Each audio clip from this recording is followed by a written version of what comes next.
நிஜமாவே பிரசாந்த் கிஷோர் பாஜகவோட பி டீமா? காங்கிரஸ் கூட்டணியை கவிழ்த்ததுல அவரோட பங்கு எவ்வளவு தெரியுமா? பீகார் தேர்தல்ல பிரசாந்த் கிஷோரோட ஜனசுராஜ் கட்சி ஒரு இடத்துல கூட ஜெயிக்கல. 236 பேர் டெபாசிட் இழந்தாங்க.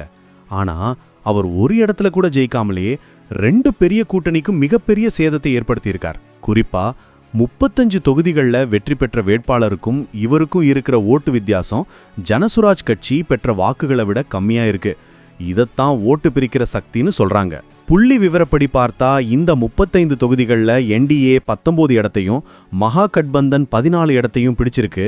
இதுல லாபம் அடைஞ்சது யாருன்னு பார்த்தா ஆச்சரியம்தான். மொத்தம் 3.5% வாக்குகளை பிடிச்ச பிகே ஒரு சில சீனியர் கட்சிகளை விட நல்ல செயல்பட்டு பல தொகுதிகளில் ஒரு கேம் சேஞ்சரா மாறி இருக்காரு. அவருடைய பிரச்சாரத்தோட ஹைலைட்டே தேஜஸ்வி யாதவ 9th வகுப்பு ஃபெயில் ஆனவர்னு கிண்டல் செஞ்சதுதான்.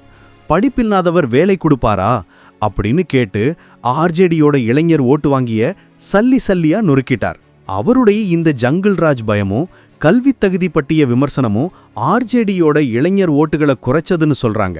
இதனால மகாபந்தனுக்கு ஒரு 10லிருந்து 15 இடங்கள் வரைக்கும் இழப்பு ஏற்பட்டிருக்கலாம்னு அரசியல் வல்லுநர்கள் கணக்கு போடுறாங்க. குறிப்பா கிஷோரோட கட்சியால என்டிஏல ஜேடியு 10 இடங்களையும் பிஜேபி 5 இடங்களையும் லாபம் அடைஞ்சிருக்கு.